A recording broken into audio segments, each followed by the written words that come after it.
నమస్తే రమగారు. నమస్తే జయ. రమగారు, పూర్వజన్మ మంచి చెడు ఈ జన్మకి మనకి అవి క్యారీ ఫార్వర్డ్ అవుతాయని చాలాసార్లు మనం మాట్లాడుకున్నాం. అయితే చెడు జరిగినప్పుడు ఎక్కువగా అనుకుంటూ ఉంటాం, ఏ జన్మలోనో ఏదో పాపం చేసుకున్నాం, ఏదో జరిగింది, దానివల్ల ఈ జన్మలో అనుభవిస్తాము అని. అదే మంచికి అంత తొందరగా అనుకోలేకపోతాం రమగారు. అది పూర్వజన్మ నుంచి వచ్చింది అనుకోలేము. క్రెడిట్ మొత్తం నాదే, పక్కన వాళ్ళకి కూడా వెళ్ళొద్దు కనీసం. అలాంటి ఆలోచన ఉంటుంది కదా. జనరల్గా చేస్తారు, కానీ మన తాలూకు సుఖ దుఃఖాలు ఎక్కువ భాగం మనం ముందు నుంచి తెచ్చుకున్నవే ఉంటాయి. ఇప్పుడు చేసే క్రియలు, ఆలోచనలు అవి ఈనాటివి. కానీ మనకి ఏదైనా చాలా ఇబ్బందికరమైన పరిస్థితి, మరణాలు లేదా అనారోగ్యాలు, అవన్నీ కూడా పూర్వజన్మ నుంచి క్యారీ ఫార్వర్డ్ అవుతాయి ఖచ్చితంగా. ఇప్పుడు ఇవాళ మనం పుట్టాం జయ, ఇంతకుముందు మనం ఉన్నామా? అనుకుంటాం, ఉన్నామేమో, ఎక్కడో పుట్టుంటామేమో. అదే, అక్కడ ఏం చేసి ఉంటాం? అసలు ఎలా పుట్టామో తెలియదు కదా రమగారు. అక్కడ ఎలా పుట్టామో తెలీదు, ఏం చేసామో మనకి తెలియదు. కానీ ఇప్పుడు పుట్టేశాం మనం. ఆ ఏం చేసామో నీకు నాకు తెలియదు, కానీ మన చుట్టూతా కొంత ప్రపంచం ఉంది మనమే కాకుండా. వీటిని మనం ఏమంటాము? పంచభూతాలు అంటాం. పంచభూతాలనే పృథివ్య తేజో వాయురాకాశాలు. అవును, మనం మామూలుగా చెప్పుకునేటిది నిప్పు, నీరు, భూమి, ఆకాశము, గాలి. ఈ 5 వీటితో పాటు ఎప్పుడు ఉండేవాళ్ళు సూర్యుడు, చంద్రుడు, వీళ్ళు 7. దీంతోపాటు మనసు అనేది ఒకటి ఉంటుంది. అది చూస్తూనే ఉంటుంది. అది మనతో పాటు ప్రయాణం చేస్తుంది. ఈ గుంపంతా ఉంటారు. ఇప్పుడు మనం మరణించిన తర్వాత మనం మళ్ళీ పుట్టాం, ఇవే ఉంటాయిగా మన చుట్టూతా. ఇప్పుడు నేను కొత్త ముఖంతో పుట్టానని భూమి ఆకాశాలు మారిపోవు, పంచభూతాలు మారిపోవు. అవే పంచభూతాలు అలానే ఉంటాయి. మనసు కూడా ఉంటుందంటారా మళ్ళీ జన్మకి? ఉంటుంది, అది ప్రయాణం చేస్తుంది. కానీ దాని తాలూకా విషయాలు మనకు తెలియదు, ఏమీ తెలియవు. ఒక్క టింట్ లాగా ఉంటుందా రమ్మగారు? ఖచ్చితంగా. పంచకోశాంతర అంటారు వాటిని. అమ్మవారిని పంచకోశాంతర స్థిత అని చెప్తారు. 5 కోశాలలో ఉంటుంది అమ్మవారు అని. వాట్లల్లో ఒక్క కోశం, శరీరము పంచకోశాలతోటి నిర్మించబడి ఉంటుంది. ఒకటి జీవుణ్ణి అనుసరిస్తుంది, అది కూడా ఏంటంటే పూర్తి స్థాయిలో అనుసరించదు, సూక్ష్మ రూపంలో అనుసరిస్తుంది. అందువల్లనే ఇంట్లో ఎవ్వరికీ లేని సంగీతం ఒక పిల్లకి వస్తుంది. అవును, కుటుంబంలో లేదు అసలు. వాళ్ళ కుటుంబంలో అందరూ నిరక్షరాస్యులే. ఒకడు IAS అయిపోతాడు. సాధారణ కుటుంబంలో ఉంటారు, రోజు గడవని పరిస్థితిలో కూడా మీరు అన్నట్లుగా మంచి పరిస్థితుల్లోకి వెళ్ళిపోతారు వారు. ఒక మహాద్భుతమైన కుటుంబం ఉంటుంది, ఒక్క దౌర్భాగ్యపు మనిషి ఒకడు ఉంటాడు. వాడికి చదువు సంధ్య ఉండవు, నానా రకాల దురభ్యాసాలు వాడికే ఉంటాయి, సప్తవ్యసనాలు వాడికే వస్తాయి. అమ్మా నాన్న తాత మామ అందరూ అఖండమైన వాళ్ళు, మంచివాళ్ళు, గొప్పవాళ్ళు, సమాజంలో పేరెన్నిక కలిగిన వాళ్ళు. ఒకడు తన కర్మవశాత్తు అప్పుడు చేసినటువంటి సత్కర్మల వల్ల ఈ కుటుంబంలో జన్మిస్తాడు. కుకర్మల వల్ల అతను ఏ వ్యసనాలతో అక్కడ ఇచ్చేశాడో అదే వ్యసనం ఇక్కడ అనుభవించాల్సి వస్తుంది. ఇది తప్పదు. సో ఇప్పుడు మీరు చెప్పిన దాన్ని బట్టి మంచికైనా చెడుకైనా గత జన్మ అనేది ఒక లైన్ మన వెనకాల ఉంది అంతే. దాన్ని మనం రెండిటికి గుర్తుంచుకోవాలి. అందుకని మనకి ఇప్పుడు ఏం చెప్తారు? సత్కర్మలు చెయ్యి, సరైన పని చెయ్యి, లేకపోతే ఇది నీ వెనకాల పడి వస్తుంది. నువ్వు మంచి పని చేస్తే నీ వెనకాల వస్తుంది, నిన్ను మంచి దారిలోకి తీసుకెళ్తుంది. అవును, నువ్వు సరైన పని చేయకపోతే నువ్వు ఎలాగ పుడతావు? ఇప్పుడు చూడు, దేవాలయం ఇప్పుడు డబ్బులు తినేసినాడు కుక్కై పుడతాడని వింటుంటామా? మనకు తెలుసు, వింటాం అది మనం. అవును, ఇప్పుడు వీడివన్నీ తినేసినాడు, రేపొద్దున ఏం పుట్టబోతాడో అంటాం. మనకి ఈ శాస్త్రం తెలియదు, వ్యవహారం అంతా తెలియదు, కానీ ఈ మాటలు మనకు తెలుసు. ఇది ఎలాగూ జరగబోయేది. అయితే వచ్చే జన్మ నేను చూడను కదా, అప్పుడు ఏమవుతుందో నాకు తెలియదు కదా, నేను ఏదో ఒకటి చేస్తాను, నా ఇష్టారాజ్యంగా నేను జీవిస్తాను అని కనుక నువ్వు అనుకునేటట్టయితే అది నీ ఇష్టం. కాకపోతే ఈ కలియుగంలో ఏం చెప్తారంటే, ఈ జన్మలో చేసింది ఇప్పుడే అనుభవించాల్సి వస్తుంది అంటారు. మళ్ళీ మళ్ళీ ఇక్కడ అనుభవిస్తాము, మళ్ళీ పుట్టి మళ్ళీ అనుభవించాల్సి వస్తాము ఖచ్చితంగా. దాన్ని అసలు తప్పించుకోలేము. కథా చరిత్సాగరంలో చాలా కథలు చెప్పుకుంటూ ఉంటాం. అవునండి. అయితే ఇప్పుడు ఇది ఇంత టఫ్ సబ్జెక్టు, ఎన్నిసార్లు మాట్లాడినా మళ్ళీ కొత్తగానే ఉంటుంది, బోలెడన్ని అనుమానాలు వస్తాయి మనకి. అయితే అది కదా ఇది కదా, మరి వీడు బాగున్నాడు కదా, వాడు మంచివాడు కాదు కదా, వాడికి డబ్బు ఎలా వచ్చింది, రకరకాల ప్రశ్నలు వస్తాయి. వాడి అంతా కూడా ముందు చేసుకున్నటువంటి కర్మ, దానివల్లనే వస్తుంది. దీనిలో అనుమానం ఏం లేదు. ఈ కథలు భలే చిత్రంగా ఉంటాయి. ప్రాక్తన కర్మ అని చెప్తాడు, ముందు చేసుకున్నటువంటి కర్మానుభవం తర్వాత ఎట్లా ఫాలో అవుతుంది అని. అజరుడని ఒక వైద్యుడి కథ ఆసక్తికరంగా ఉంటుంది. ఒక ఊర్లో, శ్రీనగరం అనే ఊళ్ళో ఒక విలాసపురం అని ఒక పెద్ద మహారాజ్యం ఉందట. ఈ శ్రీనగరం అనే దేశంలో విలాసపురం అని మహారాజ్యం. ఈ విలాసపురానికి ఒక రాజుగారు ఉండేవారు. ఆయనకి కమలప్రభని చాలా సౌందర్యవతి అయిన భార్య ఉండేదట. చాలా సంతోషంగా ఉండేవాడు. కొంచెం 45-47 ఇయర్స్ వచ్చేసరికల్లా ఆయనకి కొంచెం వృద్ధాప్యపు సూచనలు కనపడేవి మొహం మీద. జుట్టు కొంచెం తెల్లబడింది, ముంగురులు తెల్లబడతాయి. చాలామందికి ముందు జుట్టు తెల్లబడుతుంది కదా. ఆయన అద్దం చూసుకున్నప్పుడల్లా ఆయనకి బెంగ వచ్చేది. ఏమిటి ఇలా ముసలాండి అయిపోతున్నాను నేను? ఈ ముసలి మొహంతో భార్యను సమీపించడానికి సిగ్గుగా ఉండేది ఆయనకి. భార్యాభర్త ఓ ఇంట్లో ఉండరు రాజులు. ఆవిడ అత్తపురం వేరు, ఈయన భవనం వేరు. ఈయన 2 రోజులకి, రోజు విడిచి రోజు 3 రోజులకు ఒకసారి ఆవిడ దగ్గరికి వెళ్తూ ఉండేవారు. అలాగే జరిగేవి అప్పట్లో. ఈ వ్యవహారంలో ఆ భార్యను చూడడానికి ఆయనకి సిగ్గుగా ఉండేది. ఎవరైనా ఈ ముదిమిని పోగొట్టే వైద్యుడు దొరుకుతాడా అని ప్రయత్నం చేసేవారు.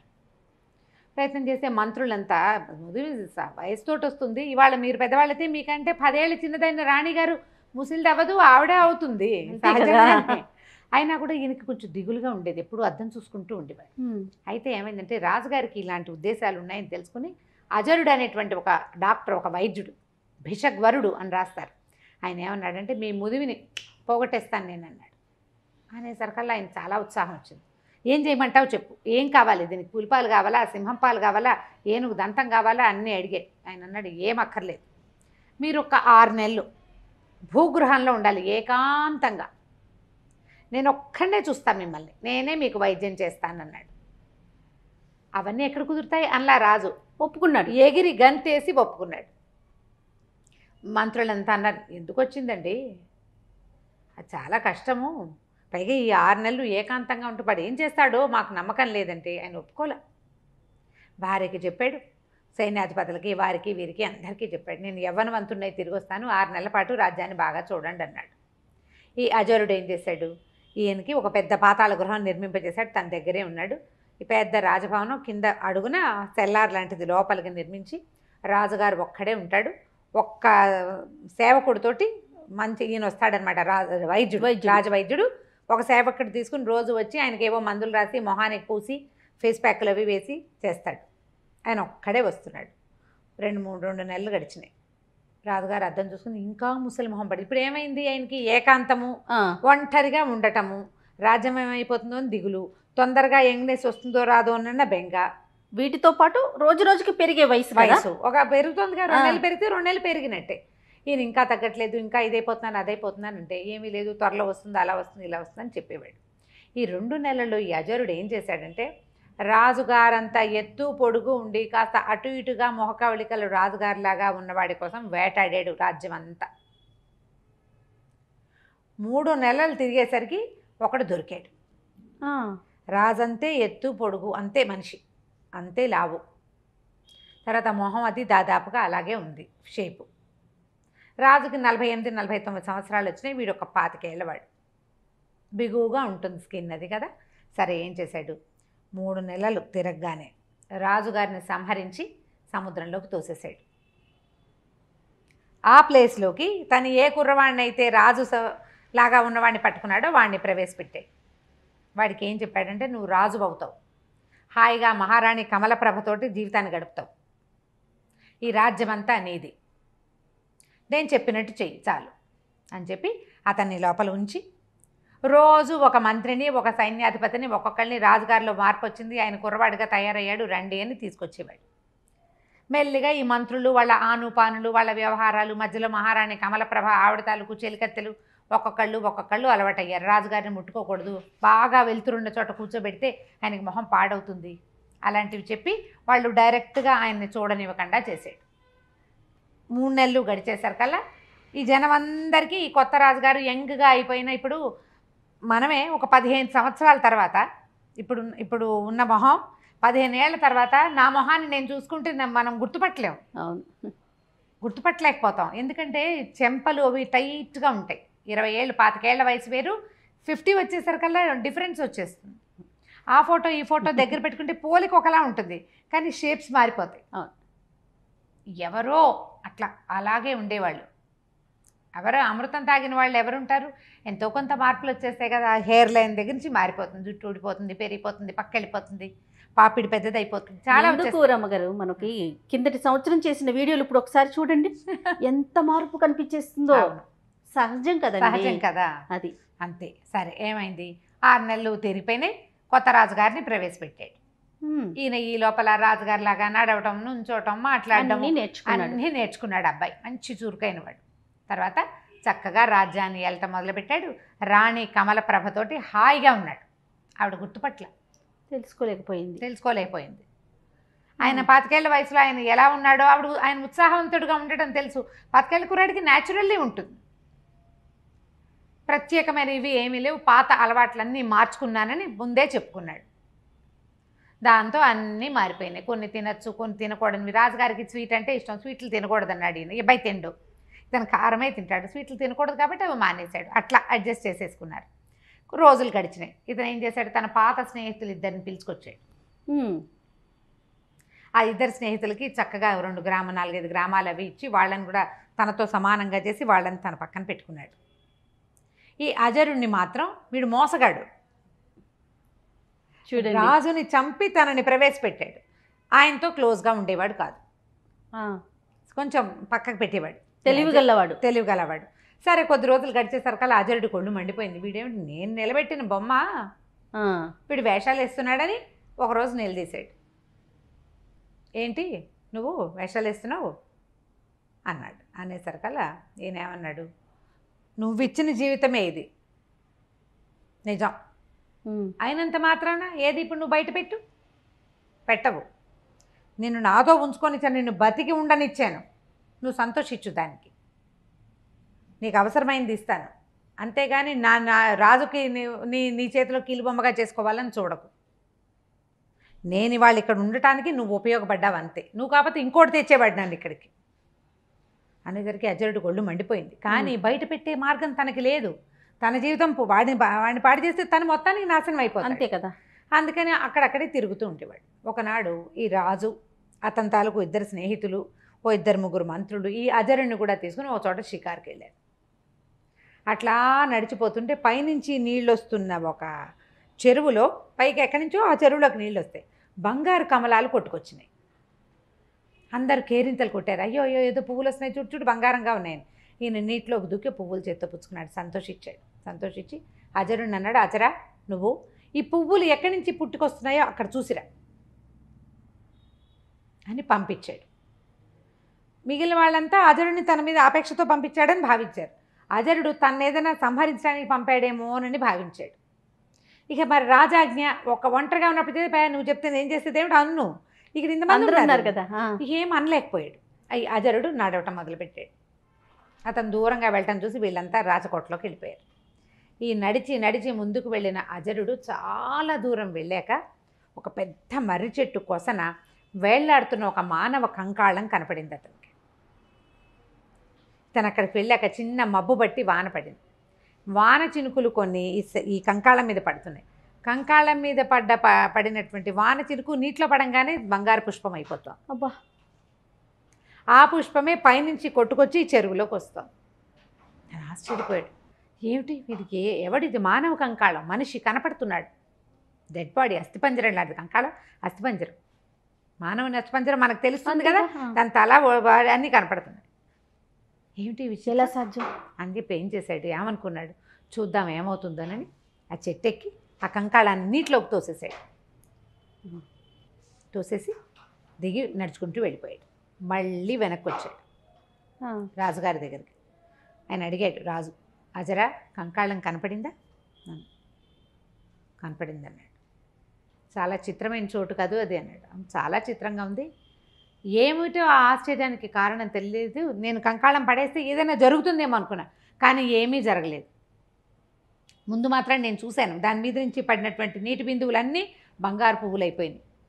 అవి కొట్టుకొస్తున్నాయి, ఎటు పడితే అటు కొట్టుకెళ్ళిపోతే ఒకటి మన ఊళ్ళోకి వస్తుంది అనేసరికల్లా ఇతను చెప్పాడు, ఆ కంకాళం నాదే, నా పూర్వ జన్మ అది. రాజభోగాలు ఆశించి విపరీతంగా తపస్సు చేశాను. మరణించిన తర్వాత నాకు ఈ రాజుగా ఈ రకంగా ఇలాంటి అవకాశం ఇచ్చింది విధి. నీటిలోకి తోసి మంచి పని చేసావు. నా పూర్వజన్మలో స్నేహితులే నేను తీసుకొచ్చిన నా సన్నిహితులు 2. నేను అప్పుడు చేసినటువంటి తపస్సు యొక్క ఫలితము ఇప్పుడు రాజుగా ఈ రకంగా అనుభవించేందుకు నాకు అవకాశం లభించింది. ఎవరైనా సరే వ్యక్తుల సహాయం, నేను సహాయం చేస్తేనే వీడు పెద్దవాడయ్యాడు అని చెప్పుకోకూడదు. మనం ఒక కారణం అవుతాం. వాడు ఉచ్చ స్థితిలోకి వెళ్ళాలని వాడు ఇక్కడ రాసుకుని వస్తాడు. దానికి సరిపడా క్రియ ముందు జన్మలో చేసి వస్తాడు. దీనికి వ్యాజం కారణం మనం అవుతాం. నువ్వు ఆ కారణాన్ని అయ్యావు అజరా, అంతకంటే ఏదీ లేదు. అక్కడ కంకాళం ఉందని, దాన్ని స్పృశించే బంగారు కమలాలు వస్తాయని నాకు తెలుసు. నేను చేసిన తపస్సు యొక్క ఫలితం అది అని చెప్పాడు. ఆ తర్వాత అజరుడు ఇంకా రాజుని గురించి మాట్లాడటం మానేశాడు. ఇతనికి ఏం దొరికింది? తనని నమ్మిన మహారాజుని సంహరించి ఒక కొత్త వాడికి రాజు అయ్యేందుకు అవకాశం ఇచ్చే ఇది వీడి విధిది. ఆ తర్వాత అంతకుముందు మామూలు వైద్యుడు, ఇప్పుడు రాజవైద్యుడు బాగా సంపాదించుకుని హాయిగా ఉంటున్నాడు. వీడి సంపాదన ఇలా పెట్టాడు దేవుడు. దేవుడు అంటే విధి. ఇవన్నీ కూడా మనం ముందు చేసుకుని వస్తాం. అందుకు ఇప్పుడు సరి అయిన క్రియ చేయి. ఈ జీవితంలో మనకి ఏం చెప్పబడిందో, మనం ఏ ధర్మాన్ని అనుసరించాలని మన పూర్వులు పెద్దవాళ్ళు, మన ధర్మం ఏది మనకి బోధించిందో అది చెయ్యి. ధర్మేతర కార్యాన్ని చేయొద్దు. ధర్మానికి అమెండ్మెంట్స్ చాలా ఉంటాయి. ఆ అమెండ్మెంట్ తెలుసుకో. నువ్వు ఇది చేయలేకపోతే దానికి తగింది చెయ్యి. అబద్ధం చెప్పద్దు. నువ్వు అబద్ధమే చెప్పాల్సి వస్తుంది. అప్పుడు మౌనంగా ఉండు. అదేదో పూజ చేయాలి, రోజు నిత్యము ఆరాధన చేయాలి. నువ్వు చేయలేవు. పొద్దున్న లేచి సూర్యుడికి దండం పెట్టు. ప్రతిరోజు చిన్న మార్పులు చేసుకోమంటున్నారు, అంతేనండి? అంతే. ధర్మాచరణ ముఖ్యము. నువ్వు సరి అయిన క్రియ చేస్తే నీ తర్వాత జీవితం కూడా సరి అయినదిగా పరిణమించేందుకు అవకాశం ఉంది. నేను కథ చెప్పాను, కానీ మనకి వేమన పద్యాలతో సహా ప్రతిదీ ఇదే చెప్తుంది. అంతే. మనం ఏట్ల మధ్య దొండ గింజ పెట్టాం, దొండ మొక్క పెట్టాం, దొండకాయలు కాస్తుంది. చేతి దొండ పెట్టావనుకో ఏం కాయ కాస్తుంది? కూర వండుకోగలమా మనం? చేతి దొండే కదా. అంతే కదా. సరి అయిన విత్తనాన్ని నాటితే సరి అయిన చెట్టు మన విత్తనంలో ఉంది. మనం అది సరి అయిన క్రియ చేయాలి. కుకర్మలకి వెళ్ళద్దు. నేనే గొప్ప, వారు కొంచెం ఒక మంచి పరిస్థితిలో ఉండటానికి దానికి నేనే కారణం అని భుజాలు ఎగరేయొద్దు. భుజాలు ఎగరేయటం కూడా అనవసరమే. ఎందుకంటే వాడు అక్కడ ఉండాలని వాడు రాసుకొచ్చుకున్నాడు. నువ్వు దానికి కారణమయ్యావు. అంతే. కరెక్టే. ఆ మనిషికి కృతజ్ఞత భావం ఉండాలి కదా. వాడి కర్మానుభవాన్ని బట్టి వాడికి ఉంటుంది. అప్పుడు మళ్ళీ జన్మలో అతను అనుభవిస్తాడు. వాడి కృతజ్ఞత ఉందనుకో, వాడికి సుకర్మ చేసినట్టు. లేదు, ఇదంతా నాదే క్రెడిట్, నా గొప్పతనంతో నా పూర్వ జన్మతోనే నేను ఈ పరిస్థితిలో ఉన్నాననే భావన ఉందనుకోండి, ఇప్పుడు వాళ్ళు ఖచ్చితంగా మరో జన్మలో అనుభవించాల్సింది వాడు అనుభవించాల్సిందే. అంతే.